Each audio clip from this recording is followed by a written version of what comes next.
Hi friends, welcome to E K academy. போன வீடியோவில் நம்ம 6th ஸ்டாண்டர்ட் டேம் 1 எண்கள் அப்படிங்கிற ஃபர்ஸ்ட் லெசனில் உள்ள தொடரினா என்ன, முன்னினா என்ன, அதுக்கப்புறம் மிகப்பெரிய எண்ணா என்ன, மிகச்சிறிய எண்ணா என்ன, ஒரு இந்திய எண்முறைனா என்ன, இந்திய எண்முறையில் ஒரு பெரிய நம்பரை எப்படி ரீட் பண்ணுறது, அப்புறம் பன்னாட்டு எண்முறைனா என்ன, பன்னாட்டு எண்முறையில் ஒரு பெரிய நம்பரை எப்படி ரீட் பண்ணுறது அப்படின்னு சொல்லிட்டு பார்த்தோம். இந்த வீடியோல நம்ம பயிற்சி 1.1 உள்ள சம்ஸை பார்க்கலாம். ஓகேங்களா? ஓகே, இங்க பாருங்க. ஃபர்ஸ்ட் கோடிட்ட இடங்களை நிரப்புக கொடுத்துருக்காங்க. இங்க பாருங்க, மிகச்சிறிய 7 இலக்க எண் அப்படின்னா என்ன அப்படின்னு சொல்லி கேட்டிருக்காங்க. ஓகேங்களா? இப்ப சிறிய அப்படின்னால நீ என்ன சொன்னேன், 10ல ஆரம்பிக்கும். இப்ப 7 இலக்க என்னன்னா அப்ப 7 நம்பர் வந்திருக்கும். ஓகேங்களா? இப்போ இது ஃபர்ஸ்ட் கடைசில இருந்து 00ன்னு போட்டுருவாங்க. 1 2 3 4 5 6 0 போட்டாச்சு. 7 இலக்க எண். அப்ப முன்னாடி 1 போட்டுறணும். இப்ப இது எல்லாத்தையும் எண்ணி பாருங்க. 1 2 3 4 5 6 7 இருக்கா? இப்ப மிக சிறிய 7 இலக்க எண் வந்து கண்டுபிடிச்சாச்சு. ஓகேங்களா? இது எப்படி நம்ம பிரிப்போம்? இந்தியன் முறையில எப்படி பிரிப்போம்? இங்க லாஸ்ட் வந்து 1க்கள் 10க்கள் 100க்கள் இதெல்லாம் சேர்த்து ஒரு கமா போடுவோம். அப்புறம் இது வந்து 1000 10,000 இதை சேர்த்து ஒரு கமா போடுவோம். இது லட்சம், இது 10 லட்சம் அப்படி விட்டுரும். ஓகேங்களா? அப்போ இங்க பாருங்க, இது எப்படி ரீட் பண்ணணும்? இது 10 லட்சம். ஓகேவா? அப்ப மிக சிறிய இலக்கு என்னது? 10 லட்சம். ஓகேவா? இப்ப அடுத்தது மிகப்பெரிய 8 இலக்க எண். ஓகேங்களா? பெரிய அப்படின்னாலே 9 வரும். இப்போ மிகப்பெரிய 8 இலக்க எண்ணா அப்ப பெரிய 80,99,999 அப்படின்னு சொல்லிட்டு ரீட் பண்ணணும். ஓகேங்களா? ஓகே. இப்போ அடுத்தது பாருங்க. இங்க ஒரு நம்பர் கொடுத்துருக்காங்க. இந்த என்ற எண்ணின் 5 இட மதிப்பு கண்டுபிடிக்க சொல்லியிருக்காங்க. ஓகேங்களா? இது வந்து 1க்கள், இது 10க்கள், இது 100க்கள், இது 1000ங்கள். இந்த 5 வந்து 1000ங்கள் அப்படிங்கிற மதிப்புல வந்து இருக்கு, இட மதிப்புல இருக்கு. அப்போ 5ஓட இட மதிப்பு என்னது? 5 வந்து 1000ங்கள் இட மதிப்புல இருக்கிறதுனால 5000 அப்படிங்கிறது இந்த 5ஓட இட மதிப்பு. ஓகேங்களா? ஓகே, அடுத்ததை பாருங்க. இங்க பாருங்க, 1 10 இது 100, இது 1000 10,000 லட்சம் 10 லட்சம். அப்ப இது எப்படி வாசிக்கணும்? 76,70,905 என்ற எண்ணின் விரிவாக்கம் என்ன அப்படின்னு சொல்லி கேட்டிருக்காங்க. ஓகேவா? இது ரொம்ப ஈஸி. இங்க பாருங்க, இந்த 5 இந்த 5 வந்து 1க்கள், இது வந்து 0 வந்து 10க்கள், இந்த 9 வந்து 100க்கள், இந்த 0 வந்து 1000ங்கள், இது 10,000, இது இது வந்து 10,000. அப்புறம் இது லட்சம், இது 10 லட்சம் அப்படிங்கிற இட மதிப்புல இருக்கு. ஓகேங்களா? இப்போ இது எப்படி எழுதணும்னா, ஃபர்ஸ்ட் இந்த 7 இருக்கு பார்த்தீங்களா? 7 போட்டுக்கோங்க. இது 10 லட்சம் மதிப்புல தான் இந்த 7 இருக்கு. அப்ப 7 இன்ட்டு 10 லட்சம் எழுதுங்க. 10,00,00,00 10 லட்சம். ஓகேவா? அப்புறம் என்ன இருக்கு? இந்த 6. அப்ப கூட்டல் போட்டுட்டு 6 போட்டாச்சு. 6 வந்து லட்சங்கள் இட மதிப்புல இருக்கா? அப்ப 6 இன்ட்டு லட்சம் போட்டுக்கிடணும். 1,00,00,00 லட்சம் போட்டாச்சு. ஓகேங்களா? அதுக்கப்புறம் பிளஸ் போட்டாச்சு. இங்க 7 இருக்கும். 7 போட்டாச்சு. பெருக்கல் போட்டாச்சு. 7 வந்து 10,000 மதிப்புல இருக்கு. அப்ப 10,000த்தை அப்படி எழுதிக்கிடணும். 9 வந்து எந்த மதிப்புல இருக்கு? 100க்கள் இட மதிப்புல இருக்கா? அப்ப இன்ட்டு 100 போட்டுக்கிடணும். அதுக்கப்புறம் இங்க 0 போட்டாச்சு. பிளஸ் போட்டு 0 போட்டாச்சு. 0 வந்து 10க்கள் மதிப்புல இருக்கு. இன்ட்டு 10 பிளஸ் போட்டாச்சு. அப்புறம் 5 5க்கள் 1க்கள் மதிப்புல இருக்கு. 1. ஓகேங்களா? இவ்வளவுதான். இதுதான் இந்த 76,70,905 அப்படிங்கிற எண்ணோட விரிவாக்கம். ஓகேங்களா? இப்படிதான் நம்ம எழுதணும். ஓகே, புரியுதா? ஓகே, அடுத்தது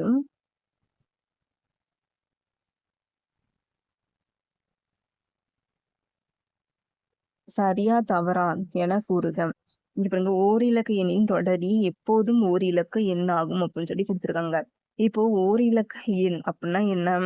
ஓரிலக்க எண்ணுன்னா ஒரே ஒரு நம்பர் மட்டும் வரும். ஓகேங்களா? இப்போ 9 அப்படிங்கிறது ஒரே ஒரு இலக்கம் மட்டும் தானே இருக்கு. அப்ப இந்த 9ங்கிறது ஒரு ஓர் இலக்க எண் தான். இதோட தொடரி இவங்க எப்பயுமே ஓரிலக்க எண்ணுன்னு கொடுத்துருவாங்க. தொடரின்னு என்னது? நம்ம ஒரு நம்பரு கூட 1 கூட்டும் போது நம்மளுக்கு என்ன கிடைக்குதோ அதுதான் தொடரி. ஓகேங்களா? 9 அப்படிங்கிற ஒரு ஓரிலக்க எண் எடுத்திருக்கோம். அது கூட நம்ம 1 கூட்டும்போது நமக்கு என்ன கிடைக்கும்? 10 அப்படிங்கிற 2 இலக்கம் இருக்கு பாருங்க. 0 1ன்னு 2 இலக்கம் இருக்கா? அப்ப ஈர் இலக்க எண் தான் கிடைக்கும். ஆனா இவங்க என்ன சொல்லியிருக்காங்க? ஓர் இலக்க எண்ணின் தொடர் எப்போதும் ஓர் இலக்க எண் ஆகும் கொடுத்திருக்காங்க. ஆனா நம்ம ஒரு ஓர் இலக்க எண் கூட தொடரியாகிய 1 கூட்டும் போது நமக்கு 2 இலக்கம் கிடைக்கும். அப்ப இவங்களோட ஸ்டேட்மெண்ட் வந்து தவறு. ஓகேவா? ஓகே.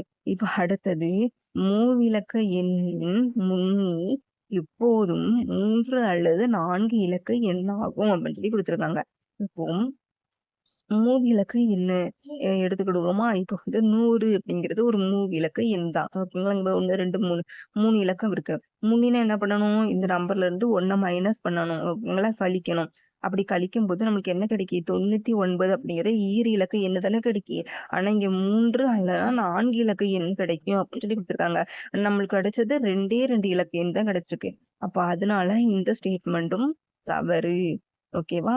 ஓகே. அடுத்தது இந்திய முறையில் இங்க ஒரு நம்பர் குடுத்துருக்காங்க. இந்த நம்பர என்ற எண்ணை இங்க பாருங்க எப்படி காற்புள்ளி வச்சு பிரிச்சிருக்காங்களா? இது மாரி எழுதலாம் அப்படின்னு சொல்லி குடுத்துருக்காங்க. கவனிச்சு பாருங்க. இந்திய எண்முறை. அப்ப இந்திய எண்முறைனா இங்க பாருங்க ஃபர்ஸ்ட்ல இருந்து இங்க லாஸ்ட்ல இருந்து ஒன்றுக்கள், பத்துக்கள், நூறுக்கள். நூறுக்களுக்கு அப்புறம் ஒரு கமா போடுவோம். அதே மாரி இங்க போட்டிருக்காங்களான்னு பாருங்க. ஒன்றுக்கள், பத்துக்கள் இது 2ன்னு தள்ளி ஒரு கமா போடுவோம். அதே மாரி இங்க 2 தள்ளி கமா போட்டிருக்காங்க. அதுக்கப்புறம் லட்சம், 10,00,000. லட்சம், 10,00,000த்தையும் சேர்த்து ஒரு கமா போடுவோம். இது லட்சம் மதிப்பு, இது 10,00,000 மதிப்பு. அதுக்கப்புறம் ஒரு கமா போட்டுருங்க. கரெக்ட். அதுக்கப்புறம் இங்க கோடிகள் மதிப்புல ஒரு கமா போட்டிருக்காங்களா? அப்போ வந்து இந்திய எண்முறையில இந்த நம்பர கரெக்ட்டா தான் காற்புள்ளி வச்சு பிரிச்சு எழுதியிருக்காங்க. ஓகேங்களா? அப்ப இது வந்து என்னது? சரி. அடுத்தது இங்க பாருங்க. இந்த நம்பர இங்கே பிரிச்சு எழுதியிருக்காங்க. நம்ம இதுக்கு முன்னாடி ஒரு சம் பார்த்தோம் பார்த்தீங்களா? இந்த ஒரு நம்பர வந்து இதோட விரிவாக்கம் நம்ம இது மாரி பிரிச்சு எழுதியிருக்கோம் இல்லையா? இதே மாதிரி இங்க ஒரு நம்பர் குடுத்துருக்காங்க. இந்த நம்பர இவங்க பிரிச்சு எழுதியிருக்காங்க. ஓகேவா? இங்க பாருங்க இவங்க கரெக்ட்டா பிரிச்சு எழுதியிருக்காங்களான்னு பார்க்கலாம். இது வந்து ஒன்றுகள் இடமதிப்புல இருக்கு. இது வந்து 10கள் இடமதிப்புல இருக்கு. இது 100கள் இடமதிப்புல இருக்கு. இது 1000கள் இடமதிப்புல இருக்கு. இது 10 1000கள் இடமதிப்புல இருக்கு. ஓகேங்களா? அப்போ ஃபர்ஸ்ட் இந்த 8 போட்டுக்கிடணும். 8 போட்டு 8 போடணும். இந்த 8 போட்டுட்டாங்க. அதுக்கப்புறம் பெருக்கல் போடணும். பெருக்கல் போட்டுட்டாங்க. இந்த 8 வந்து 10,000 மதிப்புல இருக்கு. இங்க 1, 10, 100, 1000, 10,000. 10,000 போட்டுருக்காங்க. அப்ப இந்த டேர்ம் ரைட். ஓகேங்களா? அடுத்தது இந்த 8 இருக்கு. இந்த 8 வந்து 1000ங்கள் மதிப்புல இருக்கு. அதே மாரி பிளஸ் போட்டாங்க. 8 போட்டாங்க. இங்க 1000ங்கள் மதிப்புல இருக்கு. அப்ப இங்க 1000 போடணும். ஆனா இவங்க என்ன போட்டுருக்காங்க? 100 தான் போட்டுருக்காங்க. சோ இந்த இது என்னது? தவறு. ஓகேவா? ஓகே. அடுத்தது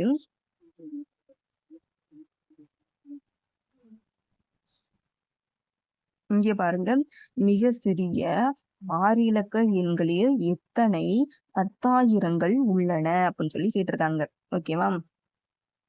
இப்போ மிக சிறிய 6 இலக்க என்னென்ன? சிறியனாலே 1, 0 அப்படிதான் வரும். இப்ப 6 இலக்கம்னா இங்க பாருங்க 1, 2, 3, 4, 5 6வது நம்பர் 1 போட்டுறணும். ஓகேங்களா? பாருங்க 3, 3 6 நம்பர் இருக்கா? இதான் மிக சிறிய 6 இலக்க எண். ஓகேங்களா? இத எப்படி பிரிக்கணும்? 1, 10, 100. 100களுக்கு அப்புறம் ஒரு கமா, அப்புறம் அப்புறம் இங்க 1000, 10,000த்துக்கு அப்புறம் ஒரு கமா. ஓகேங்களா? இங்க அதுக்கப்புறம் இதுல எத்தன என்ன கேட்டிருக்காங்க? 10,000 இருக்கு அப்படின்னு சொல்லி கேட்டிருக்காங்க. இப்ப இங்க 10,000 வந்து எழுதணும். 10,000 எழுதியாச்சா? இப்போ இதுல எத்தன 10,000 இருக்குன்னு பாக்குறதுக்கு, இங்க இருக்கிற 0, இங்க இருக்கிற 0 அடிக்க கொடுக்கணும். இங்க இருக்கிற 0, இங்க இருக்கிற 0, இங்க இருக்கு. இது மாரி நம்ம கேன்சல் பண்ணணும். கேன்சல் பண்ணும்போது மேல என்ன இருக்கு? 10 இருக்கு. அப்போ 10, 10,000 இருக்கு. ஓகேங்களா? அப்ப மிக சிறிய 6 இலக்க எண்ணான இந்த 1,00,000த்துல எத்தன 10,000 இருக்கு அப்படின்னு சொல்லி கண்டுபிடிச்சிருக்கோம். 10, 10,000ங்கள் உள்ளன. ஓகேங்களா? அவ்வளவுதான். இப்ப அடுத்தது இங்க பாருங்க. காற்புள்ளியை உற்று நோக்கி பின்வரும் 7ன் இடமதிப்பை ஒரு நம்பர் குடுத்திருக்காங்க. இங்க 2 நம்பர் குடுத்திருக்காங்க. இதுல உள்ள 7ஓட இடமதிப்பையும், இங்க இருக்கிற 7ஓட இடமதிப்பையும் கண்டுபிடிக்க சொல்லியிருக்காங்க. ஓகேங்களா? இது 2யும் நல்லா கவனிச்சு பாருங்க. 1, 10, 100. இதுக்கப்புறம் ஒரு கமா போட்டிருக்காங்க. அப்புறம் 2, 2 ஸ்தானம் தள்ளி தள்ளி புள்ளி வச்சுட்டாங்க. அப்ப இது இந்திய எண்முறையில இருக்கு. இங்க பாருங்க இது எல்லாமே 3, 3 இலக்கம் தாண்டி கமா போட்டிருக்காங்களா? இது வந்து பன்னாட்டு எண்முறையில இருக்கு. ஓகேங்களா? ஃபர்ஸ்ட் இந்திய எண்முறையில இந்த 7ஓட இடமதிப்பு என்னது அப்படின்னு சொல்லி பார்க்கலாம். சரியா? அப்ப ஃபர்ஸ்ட் இந்த 5 வந்து ஒன்றுகள் இடமதிப்புல இருக்கு. இந்த 4 வந்து 10கள் இடமதிப்புல இருக்கு. 3 100கள் இடமதிப்புல இருக்கு. இது 1000 இடமதிப்புல இருக்கு. 5 வந்து 10,000 இடமதிப்புல இருக்கு. இது லட்சம் இடமதிப்புல இருக்கு. அப்ப 7 அப்படிங்கிறது 10,00,000 இடமதிப்புல இருக்கு. ஓகேங்களா? அப்போ 7ங்கிறது 70 லட்சம் அப்படிங்கிற இடமதிப்பு. ஓகேவா? ஓகே. அப்ப 7ஓட இடமதிப்பு என்னது? 70 லட்சம் அப்படிங்கிற இடமதிப்புல இருக்கு. ஓகே. அடுத்தது இங்க பாருங்க. இங்க 7ஓட இடமதிப்பு என்னன்னு கண்டுபிடிக்கணும். இது பன்னாட்டு எண்முறையில இருக்கு. ஓகேங்களா? பன்னாட்டு எண்முறையில நம்ம இதோட இடமதிப்பை பிரிக்கலாம். இது 1கள், இது 10கள், இது 1000கள், இது 10 ஆயிரங்கள், இது 100 ஆயிரங்கள், இது 7 மில்லியன். ஓகேங்களா? அந்த 7 வந்து மில்லியன். ஓகேங்களா? அப்போ இங்க 7 அப்படிங்கிறது மில்லியன் அப்படிங்கிற இடமதிப்புல இருக்கு. ஓகேங்களா? அப்ப 7ங்கிறது இங்க என்ன இடமதிப்புல இருக்கு? மில்லியன் அப்படிங்கிற இடமதிப்புல இருக்கு. ஓகேவா? ஓகே. இப்ப அடுத்தது இங்க பாருங்க. காற்புள்ளியை பயன்படுத்தி பின்வரும் எண்களை பன்னாட்டு முறையில் எழுதுக. ஓகேங்களா? இது ரொம்ப ஈஸி. இங்க வந்து கீழ கொஞ்சம் ஒரு 4 நம்பர் குடுத்துருக்காங்க. இந்த நம்பர வந்து என்ன முறையில எழுதணுமா? பன்னாட்டு முறையில எழுதணுமா? ஓகேங்களா? பன்னாட்டு எண் முறையினாலே ரொம்ப ஈஸி. லாஸ்ட்ல இருந்து 3 நம்பரா என்ன பண்ணணும்? கமா போட்டுக்கிட்டே வரணும். ஓகேங்களா? ஃபர்ஸ்ட் இந்த நம்பர் எழுதிக்கிடுவோம். 3, 4, 7, 0, 5, 6 குடுத்துருக்காங்க. 3 நம்பர் கழிச்சு நம்ம கமா போடணும். அப்ப இங்க 1, 2, 3 இங்க எடுத்து ஒரு கமா. அவ்வளவுதான். ஓகேங்களா? இப்ப அடுத்தது இங்க 7, 3, 4, 5, 6, 7, 1 அப்படின்னு இருக்கு. லாஸ்ட்ல இருந்து 3 நம்பர் கழிச்சு கம்மா போடணும். பாருங்க இது 1, 10, 100 அதுக்கப்புறம் கம்மா 1000, 10,000, 100,000 அதுக்கப்புறம் கம்மா. இது என்னது? மில்லியன். அப்ப இது எப்படி ரீட் பண்ணணும்? 7 மில்லியனே 345,671 அப்படி சொல்லி ரீட் பண்ணணும். ஓகேங்களா? இப்ப அடுத்தது இங்க பாருங்க. இங்க ஒரு நம்பர் குடுத்துருக்காங்க. இந்த நம்பரையும் அதே மாரி 3 பிரிக்கணும். ஓகேங்களா? 6, 3, 4, 5, 6, 7, 1, 05 அப்படின்னு சொல்லி குடுத்துருக்காங்க. லாஸ்ட்ல இருந்து 3 பிரிக்கணும். 1, 10, 100 இங்க ஒரு கமா. 1000, 10,000, 100,000 billion, 10 million, 100 million. ஓகேங்களா? இதை எப்படி ரீட் பண்ணணும்? 634 மில்லியனே 564,105 அப்படின்னு சொல்லிட்டு ரீட் பண்ணணும். ஓகேங்களா? ஓகே. இப்ப அடுத்தது பாருங்க. இந்த நம்பரையும் 3 பிரிப்போம். 1, 2, 3 அப்புறம் 4, 5, 6, 7, 8, 9, 0 ஒரு நம்பர் இருக்கு. இது 3 பிரிக்கணும். இது 1கள், இது 10கள், இது 100கள். 100கள் தள்ளி ஒரு காமா. 1கள் சாரி 1000, 10,000, 100,000 இங்கே காமா. மில்லியன், 10 மில்லியன், 100 மில்லியன் இங்கே காமா. இப்ப இந்த 1ங்கிறது பில்லியன். ஓகேங்களா? அப்போ 1 பில்லியனே ஓகேங்களா? 1 பில்லியனே 234 மில்லியன் 567,890 அப்படின்னு சொல்லிட்டு இதை வந்து ரீட் பண்ணணும். ஓகேங்களா? ஓகே. ஓகே. இன்னைக்கு இந்த வீடியோல பயிற்சி 1.1ல 1ல இருந்து 5 வரை உள்ள சம்ஸ் எல்லாம் பார்த்திருக்கோம். அடுத்த வீடியோல மீதி இருக்கிற சம்ஸ் எல்லாம் பார்க்கலாம். ஓகேங்களா? ஓகே. இன்னைக்கு பார்த்த சம்ஸ்ல ஏதாச்சும் உங்களுக்கு டவுட்னா கமெண்ட் பண்ணுங்க. நம்ம சேனல் சப்ஸ்கிரைப் பண்ணுங்க, லைக் பண்ணுங்க. ஓகே. தேங்க்யூ.